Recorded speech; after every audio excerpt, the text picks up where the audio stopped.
Shut up. This is why I don't like filming with people in the room.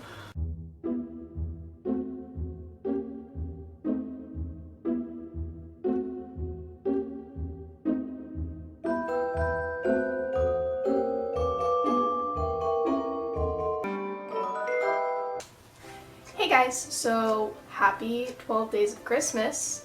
It's here, it's happening. I'm excited. I hope you're excited. I'm excited. We'll see what happens. Today I'm super excited because I'm going to be doing a baking tutorial for you. This is part one of a two-part baking tutorial. I will show you the second part of it in the next video. This is just going to be prepping little things. They are snow globe cupcakes. So you do kind of need cupcakes if you want the snow globe part to be on the cupcake, but you don't necessarily need to do my cupcakes that I will be making. Though I do recommend because they're fantastic. Your choice.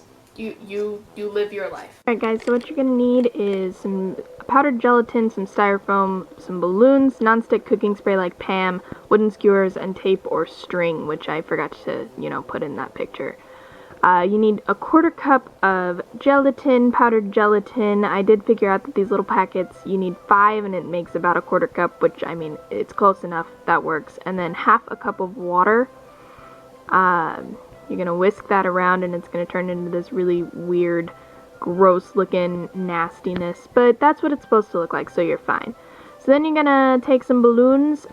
Please use scissors because I almost killed myself with this knife. Not actually, but I almost cut my finger, and that's not fun.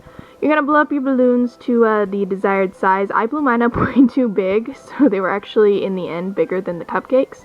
And then you don't actually want this gelatinous mess, so go stick it in the microwave for like a minute and it'll warm up. In the meantime, go ahead and tie or tape your balloons to your wooden skewers. Make sure they're on there securely because you don't want them falling off at any point. I obviously did not have tape. This was a little bit harder than I think tape would be. Recommend tape. Not gonna lie, this is probably the most tedious part of this entire process.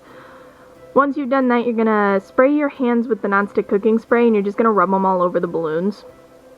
You don't want them to be greasy. You don't really want to see that there's cooking spray on them. You just want it to be there so that the gelatin doesn't stick to the balloons as bad. And then you're going to roll your balloons in the gelatin. Try and get a thin, even coat.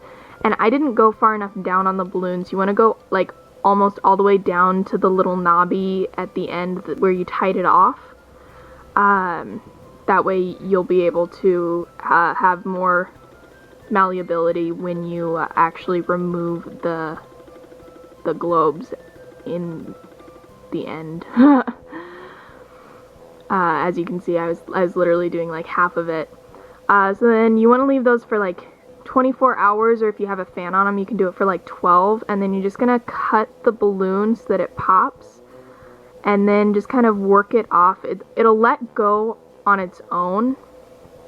And then you end up with a little globe, and there's your snow globe. Once you have all of them done, you're gonna just cut off those weird ends so that it'll fit on your cupcake. Like I said, mine were a little bit too big for my cupcakes, so I just kind of stuck them willy-nilly on top to kind of give it a cool effect, which worked too. But I mean, either way, they look pretty fun and pretty cool, and they were really fun to play with. As for the chocolate, what you're going to need is just some regular melting chocolate, some molds of your choice, a pot, a bowl, and a spoon to stir it all with. You're going to put some water in your pot about not even halfway up, and then you're going to set it to boil. And then you're going to take your candy melts. Now, I'm Phil Lester in female form, and I was eating them before I started this, so they were already open. Put those into your bowl, stick that on top of your boiling pot. It's kind of a double boiler. If you have a real double boiler, that works too. And you're just gonna let it hang out there. I turned the heat down just a little bit so it was just simmering and not boiling. Your choice. If you want it to go a little bit faster, probably leave it boiling. But definitely use a hot pad because otherwise you will burn yourself. The steam is very hot. Just stir it periodically until it's all melty and there's no lumps and it's just nice and smooth and beautiful.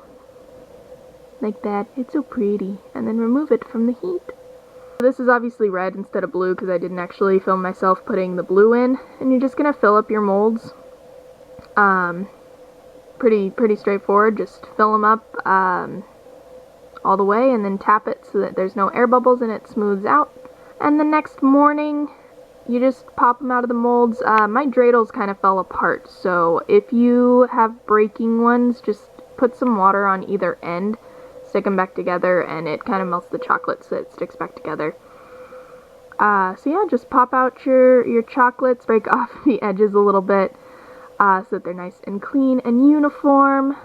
And I just stuck mine on a plate and they looked really nice and pretty. Alright guys, thank you so much for watching. I really hope you enjoyed this video. If you did, don't forget to give it a big thumbs up. Press the subscribe button if you want to see more videos. It is the 12 days leading up to Christmas. That means I'm making a new video that is Christmas themed every day from today through Christmas Day. And it's going to be a lot of fun. If you wanna stick around for that, we'd all love to have you, and by we'd all, I mean I would love to have you love me. If you want to check out the second half of this baking tutorial where I teach you how to make vegan vanilla cupcakes, which are amazing, click right up here and you'll be able to go see that, and it'll be extraordinary. If you make any of the balloons or chocolates that I showed you how to make in this video, tag me on Twitter or Instagram or some form of social media so I can check it out, because that would be so cool. And I can't wait to see you for the next 12 days, or I guess 11 days, because this is 1, so that's 11. Anyway, we're gonna have a lot of fun, guys. I'll see you soon. Okay, thanks, bye!